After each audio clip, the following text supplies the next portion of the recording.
When the enemy is running, that is when the real pro player are striking. Okay everyone, it's Burgas here. Today I'm going to show you a timing move that can wipe entire retreating armies. And there is a keyword with retreating armies.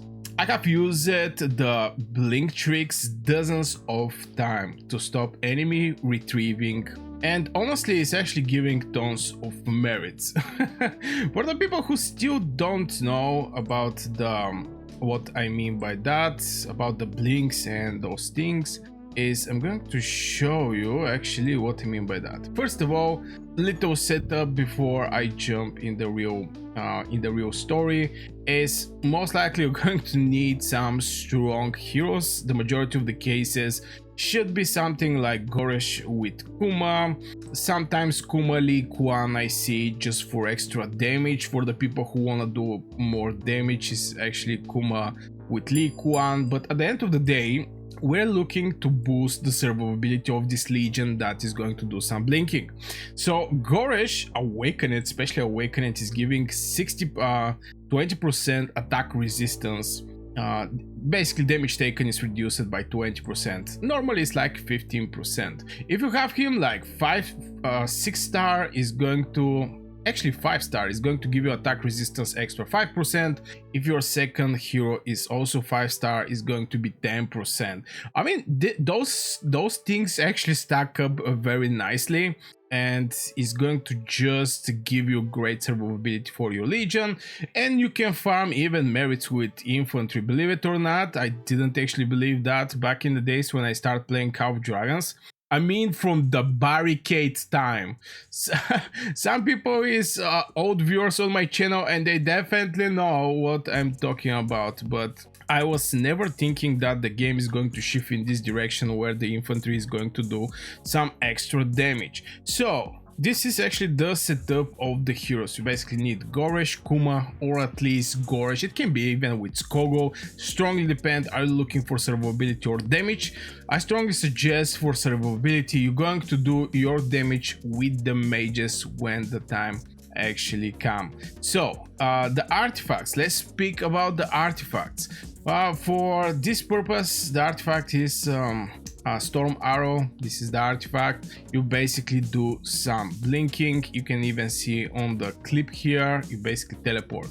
Now why it's important? Because the infantry actually block decent amount of legions when you teleport behind them, and it's really hard to escape from the blink because you have to either move left and right till you walk away around this infantry legion. It's just going to cost you a couple seconds, maybe 5 seconds, maybe 10 seconds. I think it's between 5 and 10 seconds, which is actually extra hits, extra artifact hits, extra pet hits, extra everything hitting you till you're trying to escape this blink infantry. That's why this strategy is absolutely crazy to be done. The only thing that I really don't like over this strategy is this Storm Arrow. This is a cavalry item, it's not an infantry item, which you're sacrificing something from the base stats. Like you see cavalry attack can be 40%, it can be just infantry attack 40%, which is going to make way bigger sense if you want to, you know, boost the damage of your infantry. So this is actually the tip. Wait till there was infantry actually falls. Very, very important when you're doing the blink strategy. You have to, there should be no infantry on the enemy side, because this enemy infantry can actually block decent percentage from your mages and marksmen, so they're not going to be able to catch those legions that get catched. You know, it's like fishes. Imagine you have one pool of fishes, you throw the net, this is the blink infantry, you blink behind the enemy, but in the same time something block you. you know, you're far away from this place where you just have to get the fishnet because the fishes is going to escape. In the same time, this fishnet is going to disappear after, I don't know, it depends how many blink infantry you're going to do, but in majority of the cases is between 3 and 7 or maybe 8, and they disappear pretty fast. Not gonna lie, so you have to strike at this time, but always wait till the last minute, wait till the last infantry fell, and then the blink is going to catch them all like a Pokémon. You're going to catch them all. And like this, if you ever trapped an enemy retreating and you feel like a genius, because believe it or not, the first time I actually started executing this blink strategy, even though that if you do it alone it's a little hard because your legion is going to disappear so fast, but if you see like 2-3 people do a blink, you're going to be the third or fourth people and you're going to stay way more longer there. If you have something like Kuma, they're going to drain the HP, it's going to make those legions weak, and you're going to survive more. So don't forget to like if you ever feel like a genius when you did some juicy blink and like 30 or 40 mage legions just get sent at home. Now let's talk about the cost if you do that. First thing I have to say that this is make your legion more weaker. What I mean by this is when you put the storm arrow, you're going to get one idea more in the hospital. It's like something that I notice is when I do a blink, I get like 60k in the hospital, but when I go with Spirit Bone Torque, I get close to 40 in the hospital. So there is like 20k difference between to send the infantry with some specific defense item for them or just using storming arrow to catch.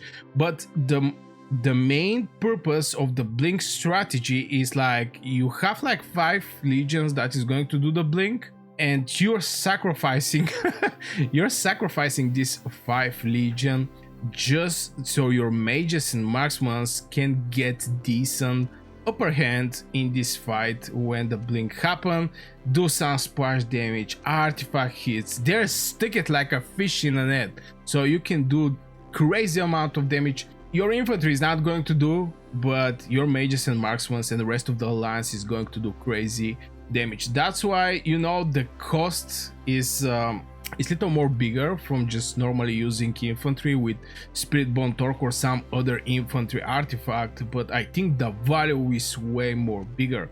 And this is going to make also fewer chases. We definitely don't want to chase the enemy, and it's extremely valuable in the choke points, but it's going to be fewer chases, fast kills, and like this less in the hospital from your side.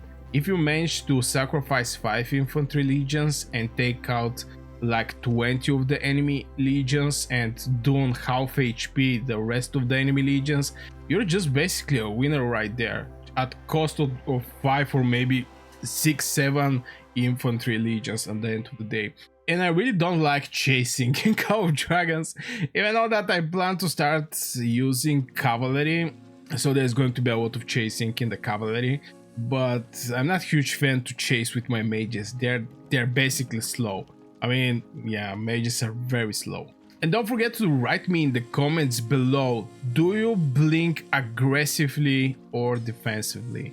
If you have executed the blink, tell me in the comments right now, do you do it aggressively or defensively? Like for example, maybe you go out with your infantry and you immediately just do a blink this aggressively, just to give some hints what I mean by aggressive and defensive. Or you're doing that when, for example, the enemy start blinking, because you can be on the other side, don't get me wrong. You can be on the side that is retrieving and the enemy start blinking in your direction. And do you use your blink infantry at this moment to stop the enemy mages trying to catch your mages and marksmen? Let me know in the comments, do you blink aggressively or defensively? What is your play style with the blink? If you didn't ever use blink, I think this video is going to give you pretty nice hints.